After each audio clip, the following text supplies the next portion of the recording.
که الان تشریف آوردید بهش میگیم نقش رستم، اما این اسم مستعاری که جدیداً گذاشته شده هست که چون نمیدونستن هویت این کی هست، خب این رو به غلط گفتن رستم به خاطر هیکل درشتی که داره و سوار بر اسب، گفتن این نقش رستم و سوار بر رخش.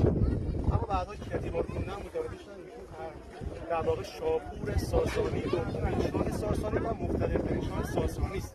سوار بر اسب هست و شاپور اول ساسانی است، در واقع دومین شاه ساسانی و مقتدرترین شاه ساسانی.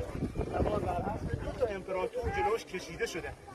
در واقع سه تا امپراتور در حمله کردن. اولین گوردیانوس که کشته شد، دومینش اون زانو زده فیلیپ نام داره که با سربازیانش در واقع اسیر میشه و مجبور میشه به ما باج و خراج بده. و سومین امپراتوری که ایستاده و مچ دستش رو گرفته شاپور، والریان نام داره که ایشون با 70,000 سرباز رومی اسیر ما میشه. بعدها برای آزادیش شرط میذارن.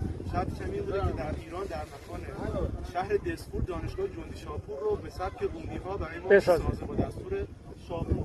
برای یک سند افتخار هست برای ما ایرانی